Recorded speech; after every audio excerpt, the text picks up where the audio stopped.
Shalom Israel, giving honor and praise to the Most High God for the reading and the understanding of His Word. And family, y'all already know this is my favorite time of the week when I have the honor and the privilege to be able to address you, the royal family, by saying this. I want to wish every king, every queen, every prince, and every princess, I want to wish you a wonderful, magnificent Sabbath. And once again, thank you for bringing us in with your brother this week. And family, tonight is one of those nights where there will be no games being played. Tonight is one of those nights where you got to put on your big boy and big girl drawers. Because we are going to be talking about some things in this Bible here tonight. We are going to be reading some things from this book right here. One of the worst atrocities to ever be written. Certainly beneficial for our knowledge. But I'm going to tell you right now, there's going to be some things that I read here tonight that's going to get under your skin. There are some things that I'm going to read again that's going to get under my skin. So I have already tried to convince myself to just relax and take it easy as much as I can. But for those of you that know me, you already know that it's a very good possibility that I might just fly off the handle and not give a damn about it. So that's what we are going to be doing here tonight, family. We are going to be reading from the Delectable Negro. But of course, we have to make sure that we come with the scriptures first, because the scriptures will always be a part of our lessons. Even though we may read from other material, the scripture will always be the basis. So with that being said, family, please open your Bibles to the 1611 King James Version Bible with the Apocrypha, and I want you to please go to the book of Deuteronomy chapter 32 and verse 7. And we are going to jump right into this because we have a lot of ground that we want to cover. The book of Deuteronomy chapter 32 and verse 7. Now, why are we going here? Because there's something that I want you to read. There's something that I want you to know before we get into this book right here. What did the Father say? So let me go ahead and read this off. Deuteronomy chapter 32 and verse 7. Remember the days of old. Consider the years of many generations. Ask thy father, and he will shew thee, thy elders, and they will tell thee. So the Father made this very plain. He told us that he wanted us to go and talk to our elders, so that we can learn about the days of old. And that's what we're going to be doing right here when we read from this. We are going to be reading from the days of old. And quite frankly, I don't give two damns about who gets mad or who gets upset by the things that I just might say here tonight, because you always have an option. If you are a person that's weak and you're frail, then this lesson, I'm going to tell you right now, is not for you. So go ahead and go away now. Make it your business to leave now before you get into this here. Because if anybody, one person, if anybody want to come to me and you want to fix your mouth to say something to me about this lesson, I'm going to light your ass up. And I'm letting you know right now, for any person that want to try me, go ahead and try me. Try it. And I guarantee you, you're going to wish that you didn't. Because we're going to be talking about some things here in this book here tonight that should get under your skin. It should bother you. It should anger you. It should anger you all the way to the fiber of your core. And I'm not going to hold anything back.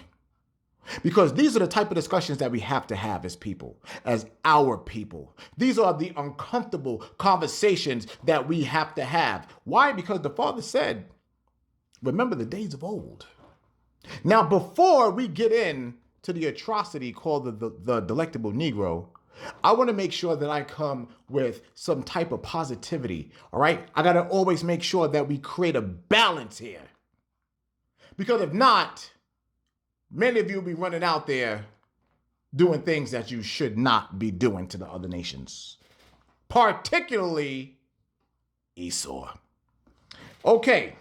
So now I want us to go to the book of Nahum, The book of Nahum in chapter 1. And I'm going to read this here because I want you to see why the Father allowed the things here in this book called the Delectable Negro to happen to our people.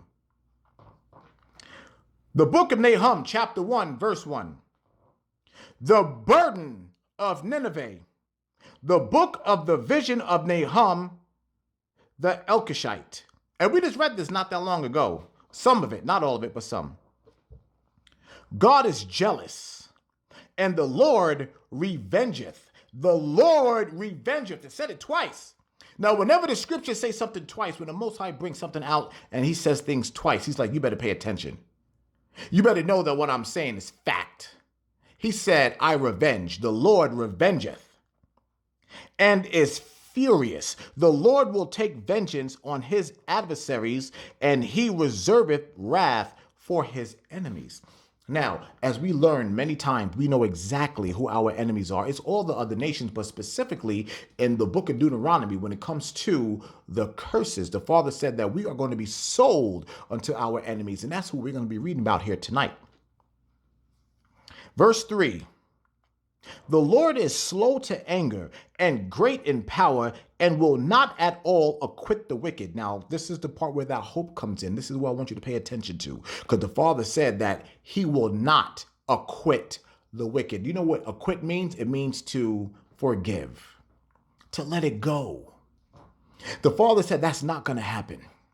And you are going to find out here tonight just how wicked the enemies called Esau were to us during slavery. Oh, there's some horrible, horrible accounts. Let's continue. I'm going to read that one more time. And will not at all acquit the wicked. The Lord hath his way in the whirlwind and in the storm, and the clouds are the dust of his feet. He rebuketh the sea and maketh it dry, and drieth up all the rivers. Bashan languisheth, and Carmel and the flower of Lebanon languisheth.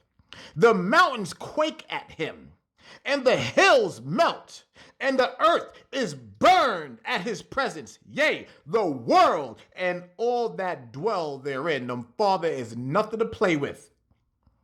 Who can stand before his indignation? And who can abide in the fierceness of his anger? His fury is poured out like fire, and the rocks are thrown down by him. The Lord is good, a stronghold in the day of trouble, and he knoweth them that trust in him. I want to stop for a second. The Father says, I'm going to read that one more time.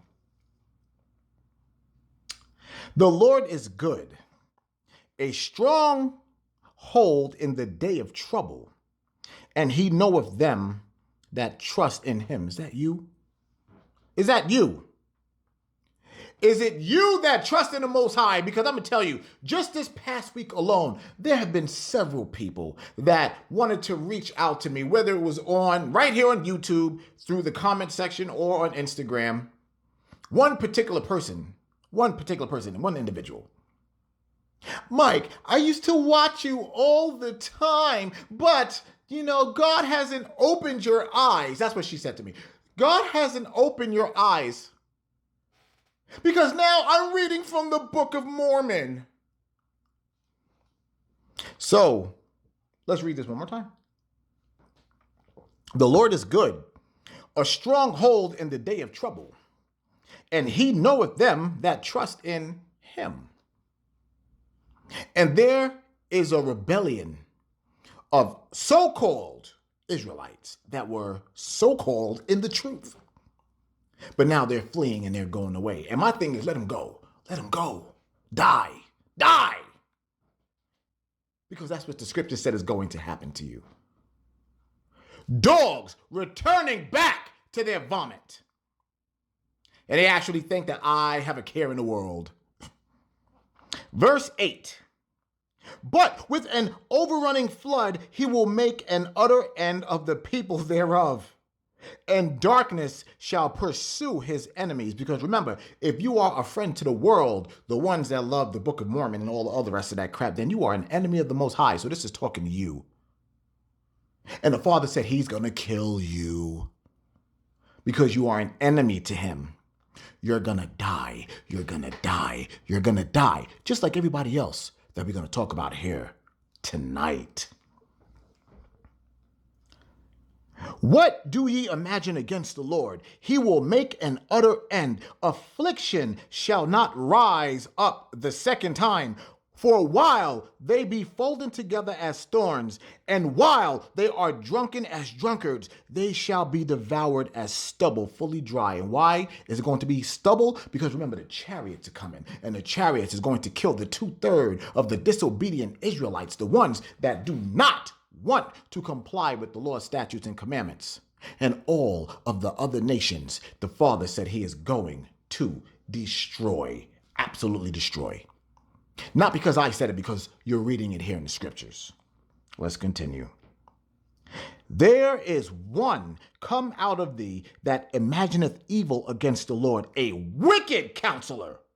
Thus saith the Lord, though they be quiet, and likewise many, yet thus shall they be cut down when he shall pass through. Though I have afflicted thee, I will afflict thee no more. For now will I break his yoke from off thee, and will burst thy bonds in sunder. And the Lord hath given a commandment concerning thee, that no more of thy name be sown. Out of the house of thy gods will I cut off the graven image and the molten image. I will make thy grave, for thou art vile. Now I want you to pay attention to this last part here. Behold, upon the mountains the feet of him that bringeth good things, that publisheth peace. Oh, Judah, stop. Who? Judah. Who's this talking about? It's talking about the Negroes, the so-called African Americans. Oh, tonight is all about us. Oh, it's all about us here tonight and the things, the travesty, the horrors, the things that were done to us. This is talking about us right now, but let's continue. Oh, Judah, keep thy solemn feast, perform thy vows, for the wicked shall no more pass through thee. He is utterly cut off. And I wanted to read this one here because the Father gave us a promise. For those of us that continue to walk in his ways, to walk in the direction of his path, to keep that lamp burning and follow him, affliction will harm us no more. And you're going to see affliction. You're going to see atrocity. I cannot use this word enough. You are going to see horror as we read this. And this here, I can tell you right now, is probably going to be a couple of weeks worth of reading this book. Why? Because we must read it. We have to read it. Because we have to be reminded of the things that happened to us. You see, so many of us are not educated about this. There's so many of our people out there that's not educated. Because what are they doing all over social media? They're becoming thirst traps, twerking, doing all type of foolishness. Do you know I actually saw a video of one of our sisters, one of our very own sisters, a wicked ass female, in public having sex with a road cone.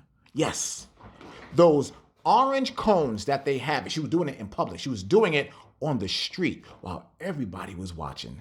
It's time that we got down with the real subjects. You're going to find out where a lot of that comes from. You're going to find out where the depravity has actually beaten us to the ground. When the Father told us that he was going to destroy us, he was not kidding. He said he was going to destroy us.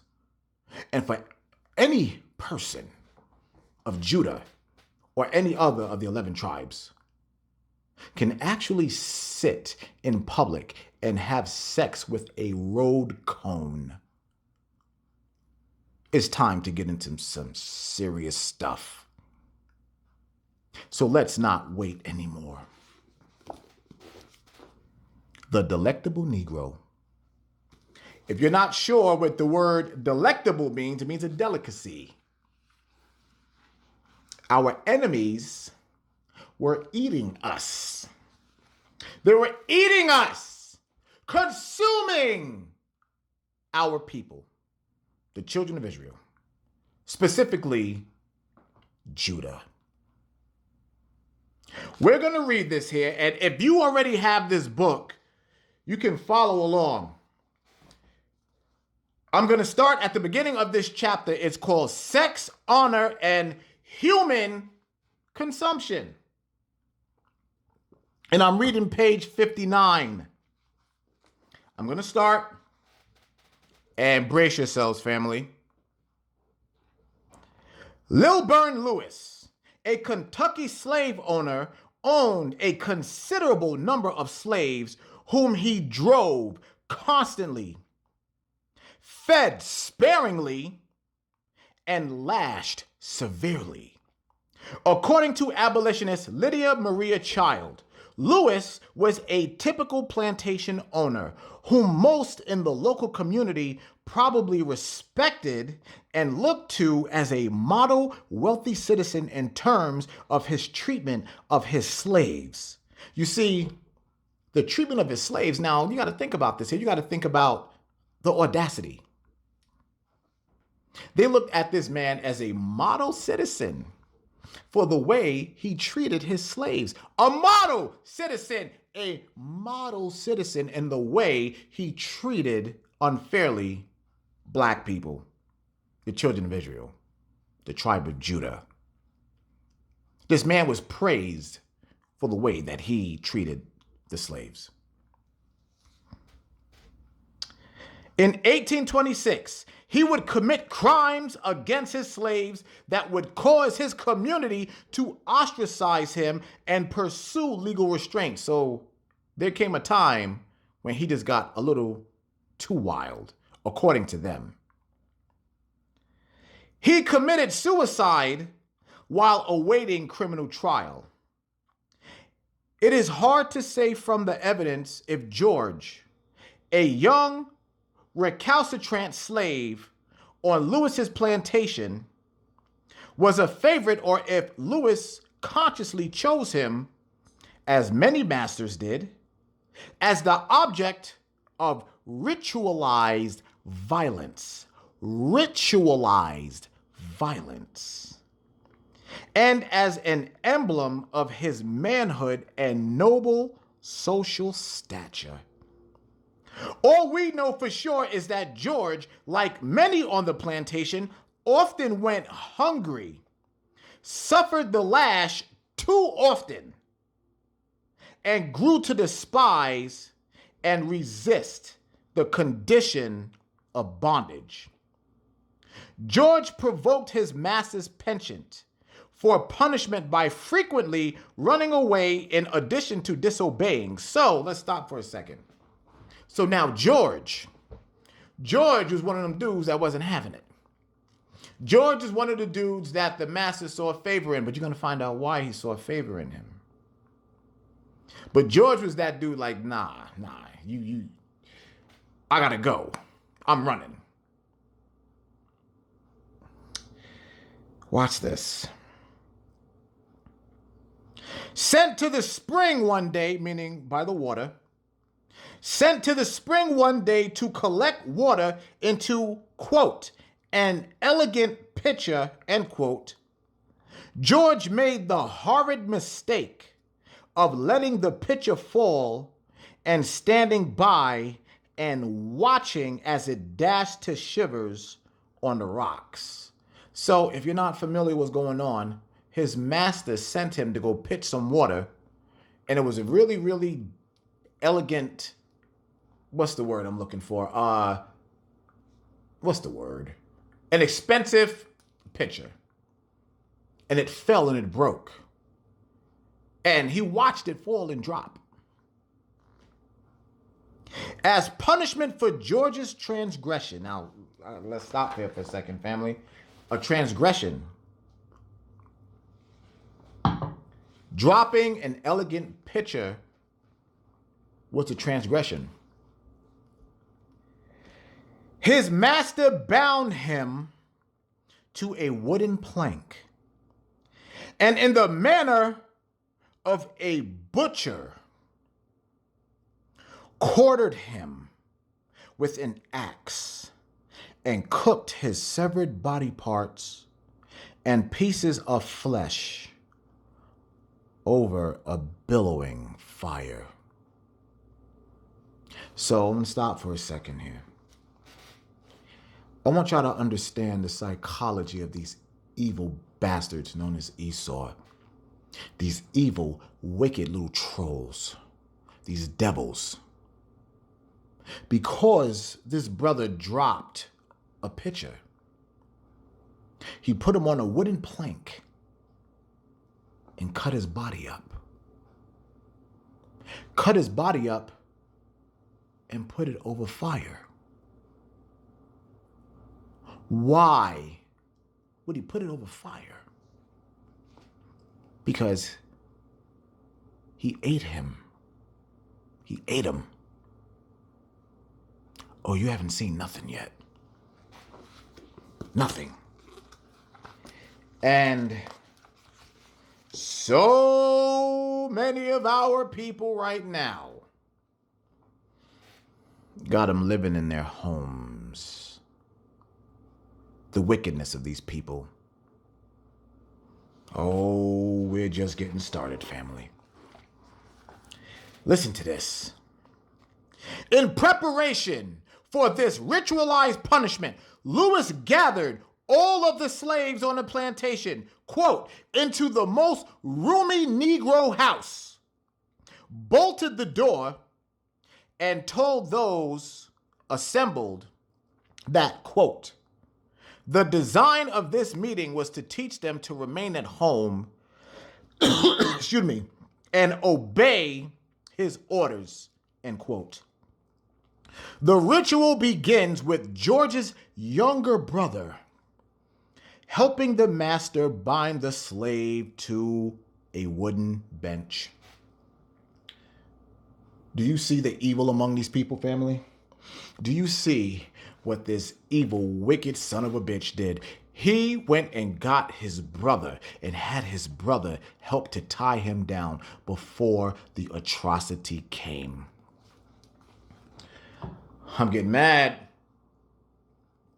as I should, because oppression makes a wise man mad, as the scriptures say. George was called up and by assistance of his younger brother, laid on a broad bench or block. The master then cut off his ankles. And they're not talking about just the bone that's on the side of your feet. It means that it cut his feet off. With a broad axe. I gotta stop, family. I need you to really start to paint the picture. I need you to really focus and pay attention. I want you to think about this because we gotta set the scene here. You know how we do.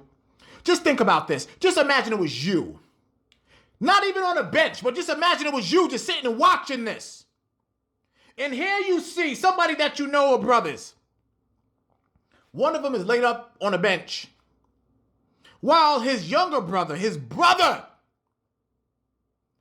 binds him to that bench. And here comes wicked ass Esau picking up an axe and cutting this man's feet off. Oh, but that's not it. That was just starting with the feet.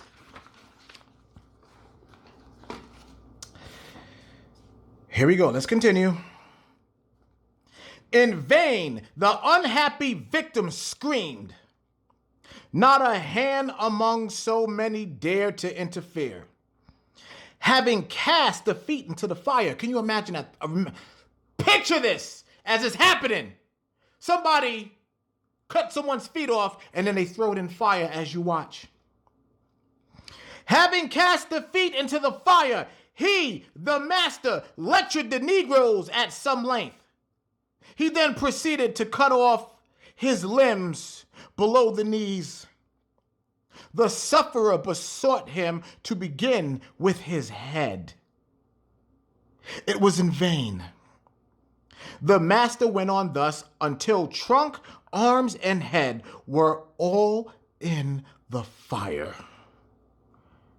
still protracting their intervals with lectures and threatening of like punishment in case any of them were disobedient, or ran away or disclosed the tragedy that were compelled to witness, in order to consume the bones, in order to consume the bones, in order to consume the bones.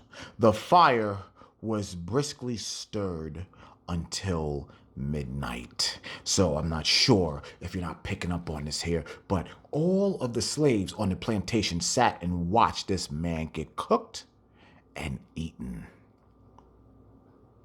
right in front of their face. And yet, so many of our people out there, they want to continue a brotherhood with these people.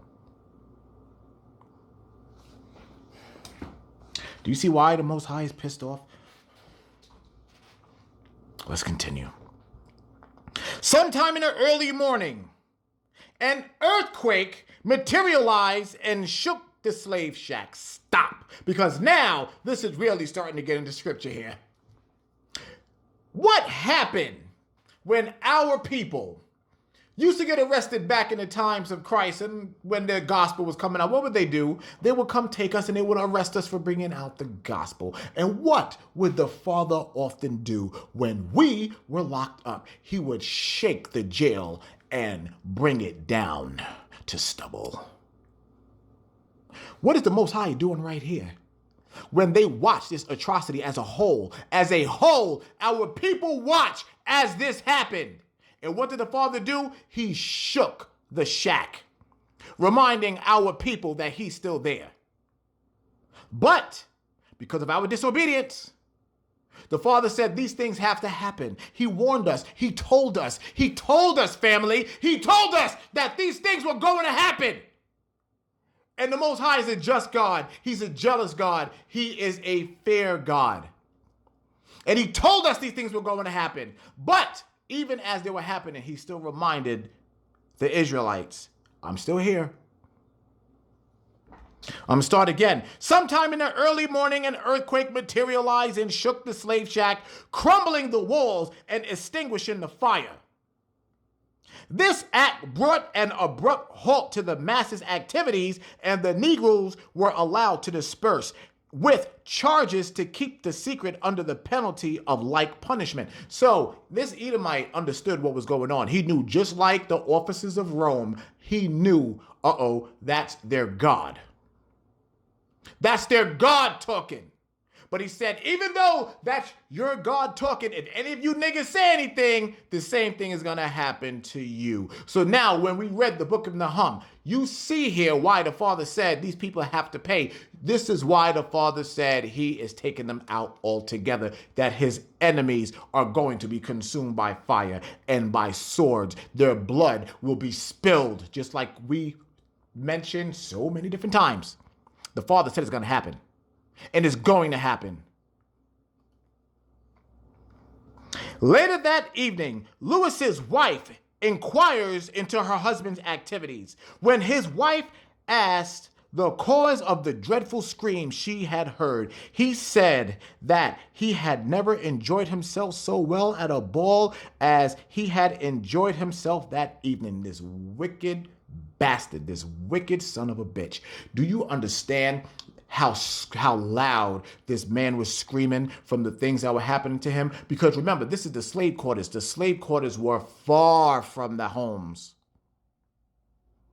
And his wife was able to hear the dreaded screams that was coming from this man,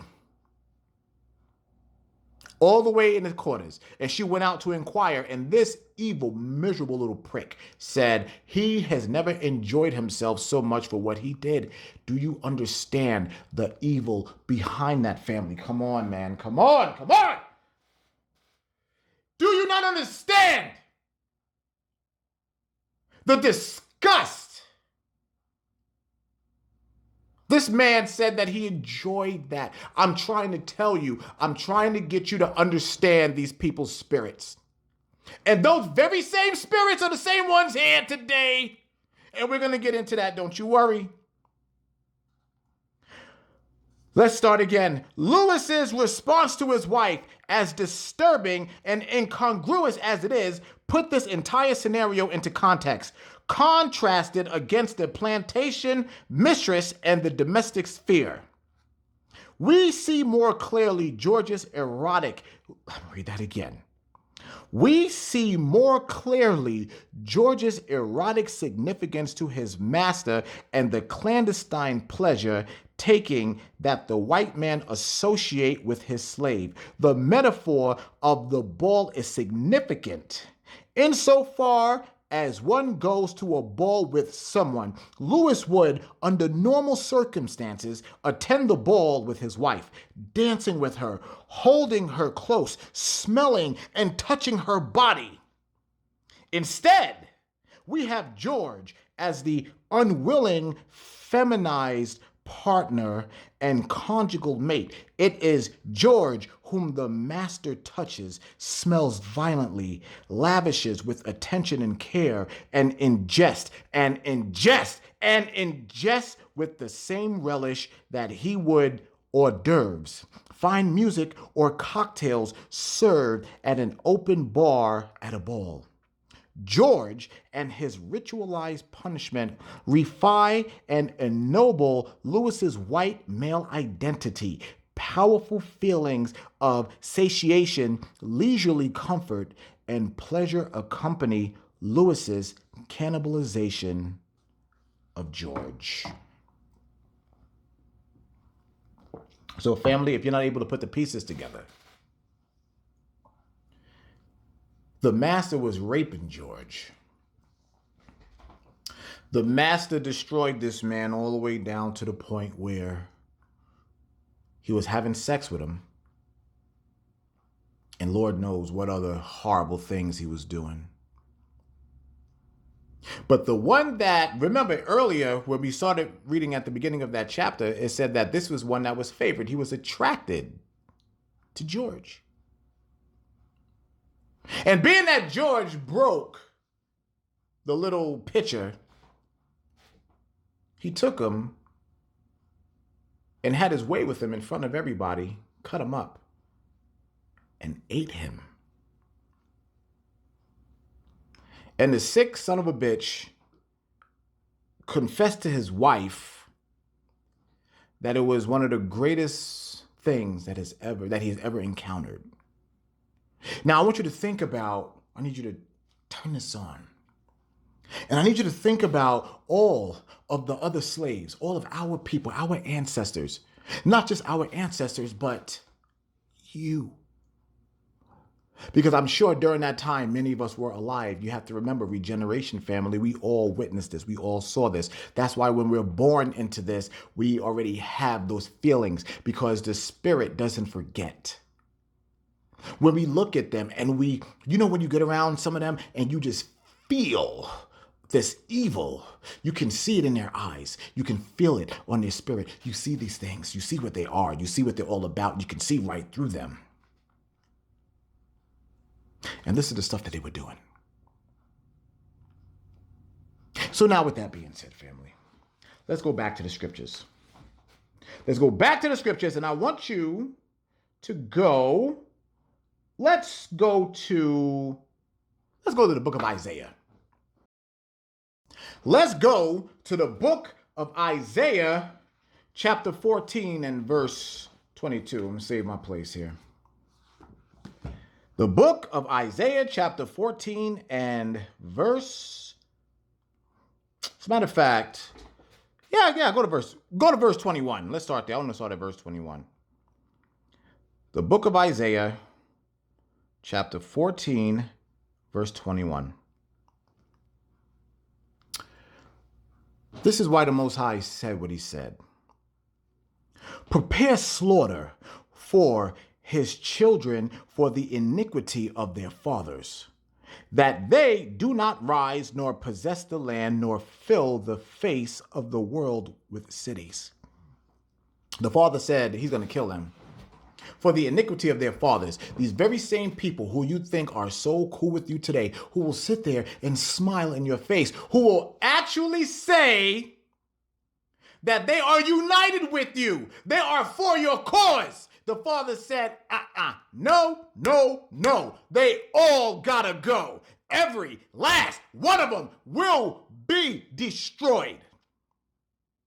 Because they all possess the spirit of what we just read. And that was just one. Oh, we got so much more to read. Now let's go down to verse 22. For I will rise up against them, saith the Lord of hosts, and cut off from Babylon the name and the remnant, and son and nephew, saith the Lord. Does that sound familiar? Now the Father said they all got to go. That's why I'm reading it one more time. Why it references, it says the name and remnant and son and nephew, saith the Lord. Why did it mention the men here? Because they're the ones that hold the seed. They're the ones with the balls that's able to put a seed in a woman. And the Father said, I'm cutting them all off. All of them, all of them, all of them. All the way down to their name. And I need you to understand that. The Father said, I am going to erase their name off the planet. So there's going to come a time on this planet when we won't even know what an Edomite was. All praises to the Most High. Let's go back. Now, that was sex, honor, and human consumption, and that was nowhere near everything. That was just one of the stories, but now I'm going to bring another one. Now I'm reading from page 127. Domestic rituals of consumption. David Walker, a major black abolitionist figure, acknowledged the capacity of slavery to consume black bodies and souls. Black bodies and souls. So wait a minute now. It's like, how in the world can you eat a soul? How can you eat a soul? In Walker's appeal, Walker depicts a plantation reality where black men suffer emasculation. Stop. Let's talk about that for a second. Where the black man suffers emasculation. Do you understand what's going on right now, family? Do you get it? Do you see why so many black men are the way that they are today? I don't want to lose track, so let's go back and continue. Because I don't want to make this one here too long. But let's continue. They can neither protect their wives and children, nor can they themselves escape the all-encompassing power of whites, whose malicious hunger, Walker says, gnaws into the very vitals. Walker describes the consumptive process as fundamentally an attack on male potency and phallic assertion. Stop for a minute now. What did that just say? Let's read that one more time. They can neither protect their wives and children, nor can they themselves escape the all-encompassing power of whites, whose malicious hunger, Walker says, gnaws into our very vitals. Walker describes the consumptive process as fundamentally an attack on male potency and phallic assertion. Male potency and phallic assertion. So do you know what a white man has a problem with? A white man has a problem with a black man's dick. It's right here. Oh, we're not done. We're just getting started with this one. Remember we talked about before, when we were coming off of the ships, what were they doing? They were taking our brothers, they were stringing them up, and they were cutting off their penises. They were cutting them right off. Whap, whap, lopping them off, lopping them off. I'm telling y'all, this is real. So real. And as I already told y'all, this is for the grown-ups tonight. All people, everybody under the sound of my voice, if you're sensitive, leave. Because we're just getting started. They, the whites, know well if we are men. I want y'all to pay attention to this. If we are men, he says, and there is a secret monitor in their hearts which tells them we are, they know. I say, if we are men and see them treating us in the manner they do, that there can be nothing in our hearts but death alone for them. All praises to the Most High. Why is this man saying this? Because this man was a slave and he knew what the scripture said. Prepare slaughter for them and their children. This is the scriptures all day, baby. Oh, and you're really about to find out. I'm going to start here.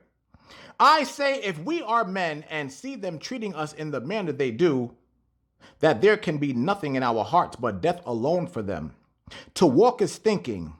Docile and acquiescing black men are more easily consumed. Did y'all hear that? To walk is thinking. Docile and acquiescing, and that's not an everyday term, acquiescing. Acquiescing means to be reluctantly agreeing to something, but you're not going to protest it.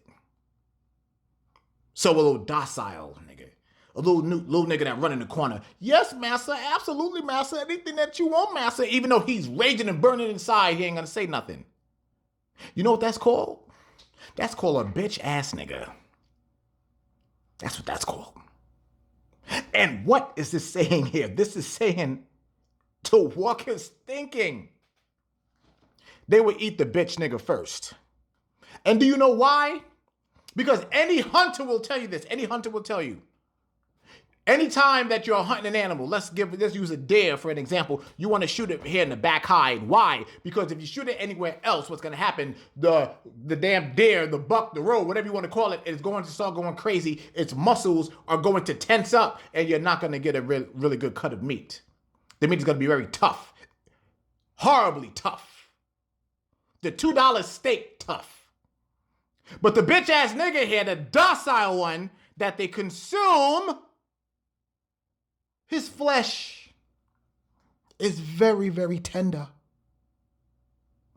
Oh, tender bitch ass nigga. You see, even the slaves understood all throughout the slave community that there was those hardcore ones and then there were bitch ass niggas. And the bitch ass niggas got eaten first. He advocates, instead of viral radical black male, this male, he predicts, will glut and violently overflow the consuming machine. 19th century black male abolitionists tended to agree with Walker. They felt that only male virility and a strong paternal role could save black people from human consumption, from social consumption. You gotta stop. So you mean to tell me that Esau, even all the way back then, understood the role of the black male? You mean to tell me all the way back then they understood that they had to break the black man in order to control everything? You see, just like we talked about a couple of weeks ago, what did I say to you, family? What did I say? I said the black man was king. Did I or did I not? I said that the black man was king, and they know it. And this is what they continue to do today, the very same practices that they break down the black man. But who do they use? Who do they use to help break down the black man? They use the black woman to do it. You see, this is nothing new. This is going right back there. So whenever you have these black women, they'll always want to come against the black man. You are a detriment to our people, you piece of shit. You are a detriment to our people. That is why I always honor and revere our sisters that are there for our brothers. The ones who will sit there and coach and to help develop the black man back into his prominence. And of course, as you already know, when you do that for us, when we get back into power, that's when we help raise you up. Because remember, you cannot rule unless the kings do. You can get mad all you want to. You can take your tears and drink them and cry again. I don't give two shits about how you feel about it. That is just real. That is real. So for any one of you, for those of you that want to go ahead and bring the black man down, for those of you who are always on our brothers, niggas ain't shit this, niggas ain't shit that, and you're doing absolutely nothing to help build our brothers, you are a part of the problem. Let's continue. I'm gonna start from 19th century. 19th century black male abolitionists tended to agree with Walker. They felt that only male virality and a strong paternal role could save black people from social consumption. I noted in chapter 3 how images of human consumption haunted Frederick Douglass. He described slavery as a living entity that wore robes already crimsoned with the blood of millions, and even now feasting itself greedily upon our own flesh.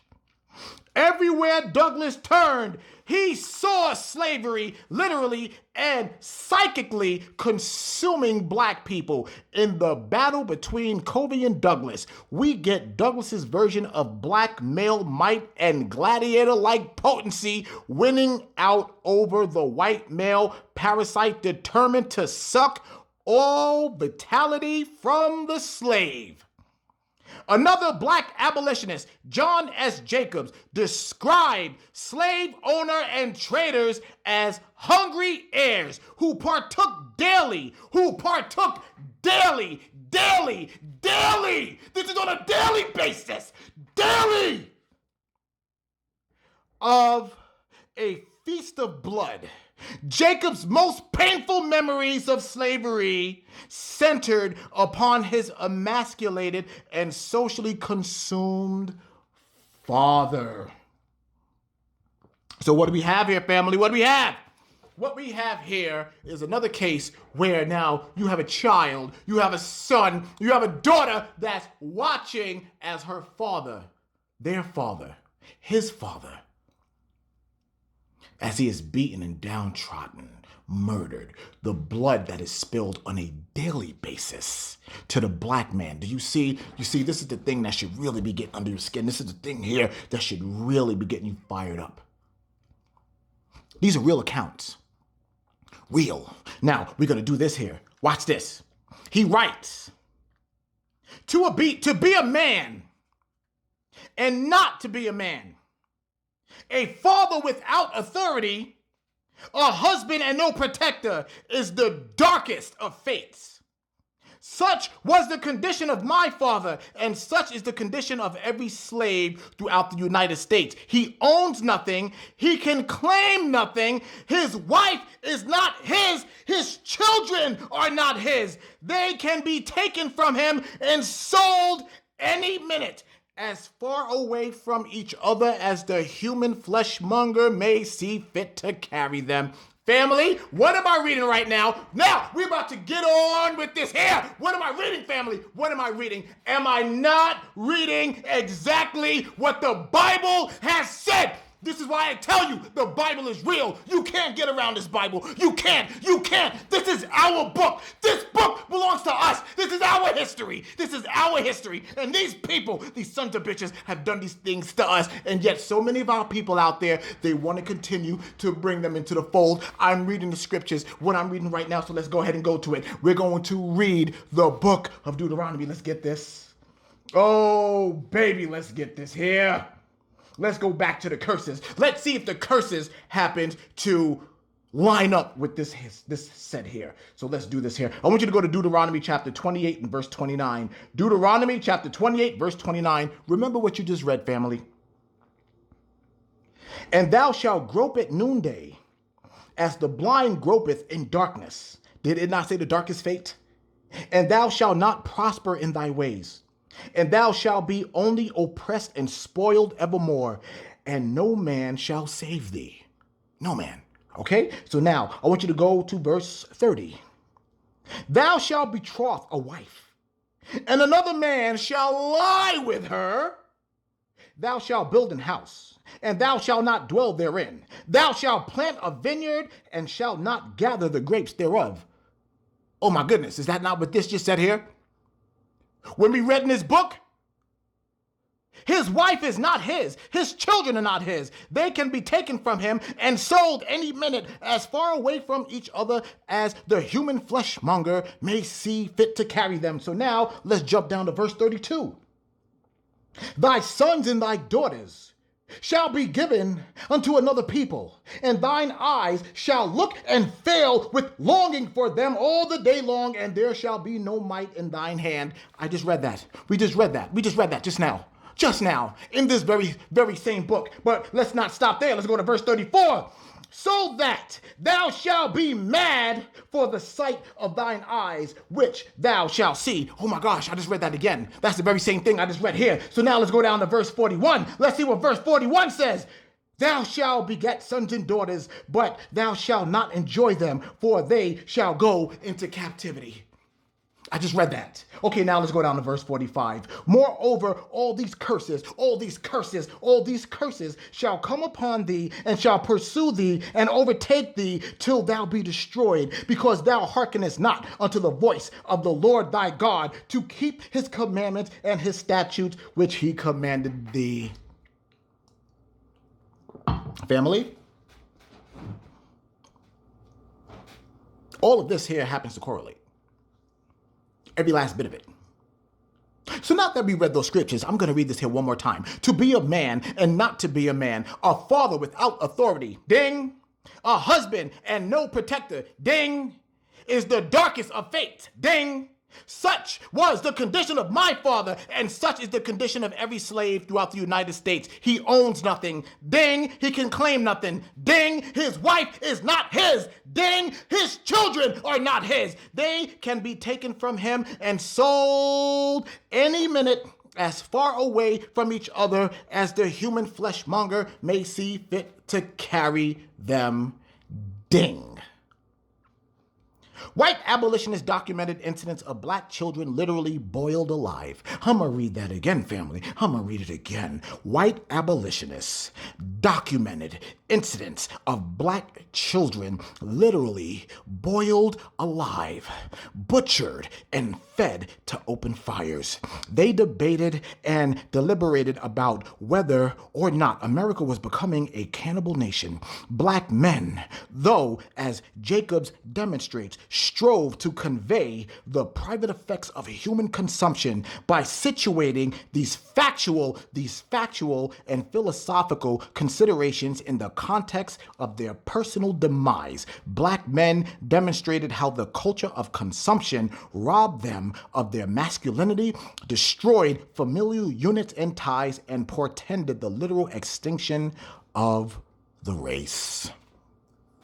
Black men had good reason to worry about literal annihilation. Across the nation, whites predicted the extinction and the extermination of the Negro. For example, Midwestern economist George M. Weston predicted in 1857 that when the white artisan and farmers want the room which the Africans occupies, and of course we're not Africans, we're Hebrews, they will take it not by rude force, but by gentle and gradual and peaceful processes. I'm going to read that one more time.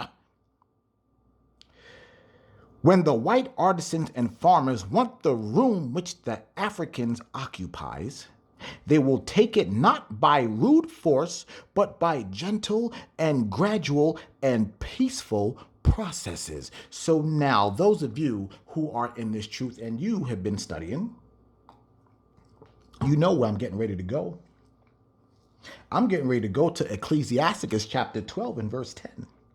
The book of Ecclesiasticus chapter 12 and verse 10. Let's see what the Most High has to say about this.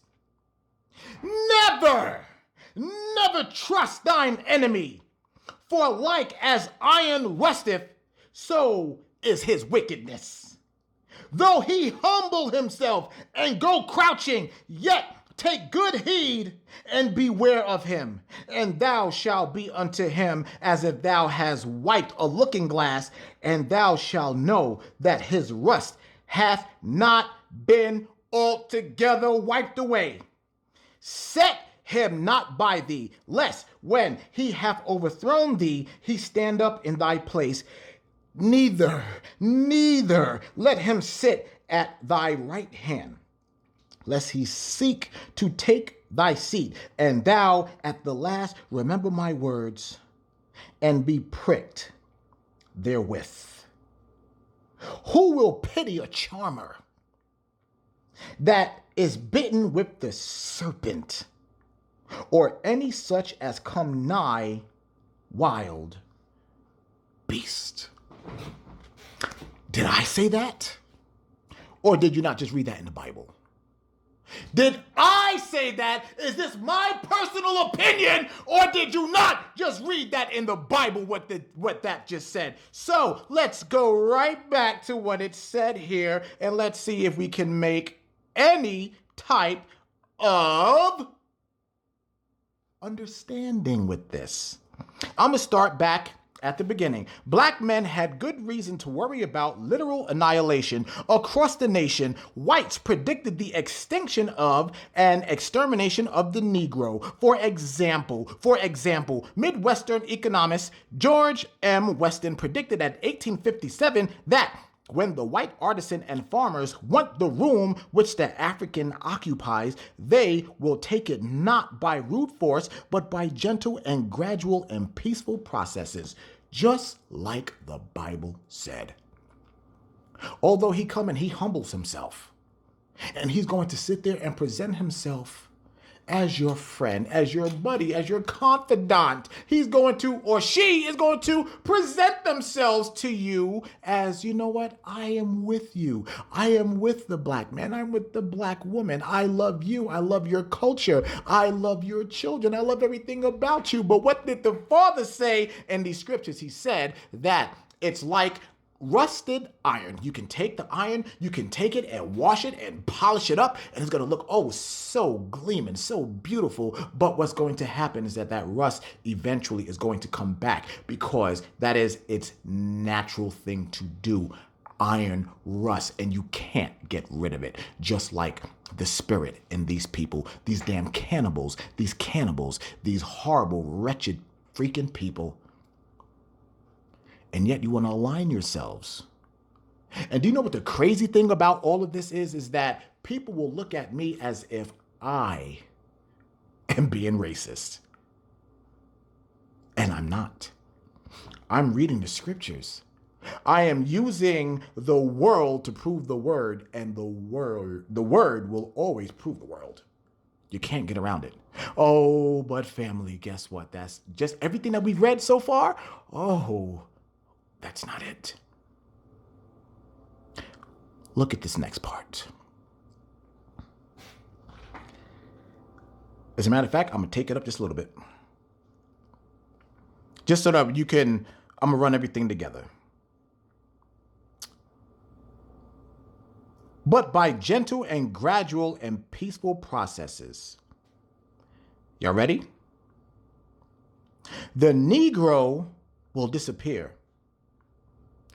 Others of the religious persuasion felt that an inherited capacity for Christian persuasion guaranteed the survival of the white race, and the lack of it condemned the Negro to extinction. Did you hear what that said, family? Did you get it? Did you hear what it said? Who are the people that's responsible for this? The Christians. And every Sunday,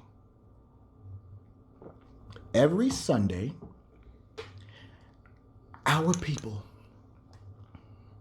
are out there celebrating, honoring Christianity. And these are the people, listen to me. These are the people that are responsible for the consumption of our people. The Christian, the evil white supreme-based religion known as Christianity. And so many of our people are out there celebrating, honoring, worshiping the religion that glorified and approved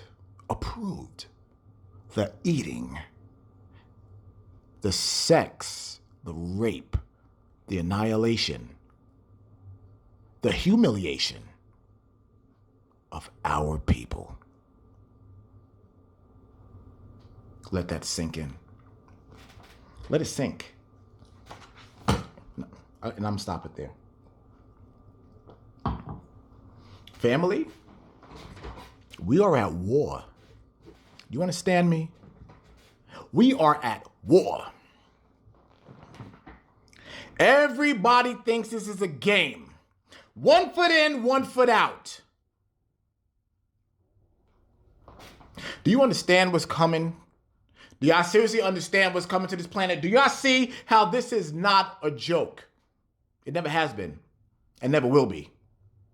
Because we were able to take from this book, we talked about that before. Remember, this is long before we had this book. I showed this instrument of destruction that they use against our people.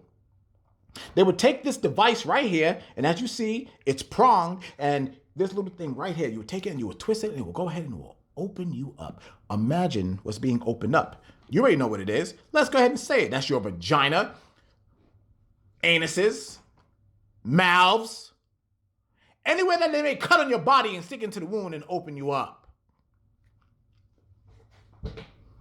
These horrible, wretched, disgusting ass people. And like I said, so many of y'all right now, you still sneak around with them. Even though the Father said, nigga, those are your enemies. Those are your enemies. Those are your enemies. These are the things that they do. You can't get rid of that spirit on them. You can't. You can't. And this has nothing to do with racism.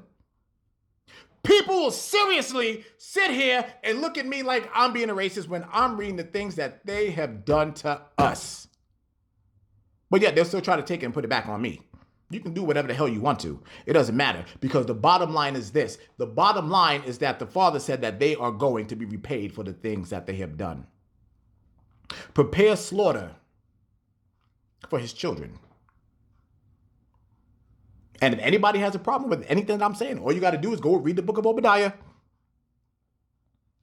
They are being exterminated off the planet for the horrible atrocities that they've done to the children of Judah. I told y'all this is going to be specific about Judah here tonight. And you can get mad all you want to. You can be so mad and pissed off by the words and the verbiage that I use here tonight. Go die. I don't care. When we read things like this and you have a problem with that, then that just says what your spirit is all about. You are a turncoat. You are a coon. You are the one that went and betrayed the slaves that were trying to revolt. You're the one that went and told Massa. It's you. It's you. And you are a part of the problem. And the bottom line to this, I'm going to tell you this right now.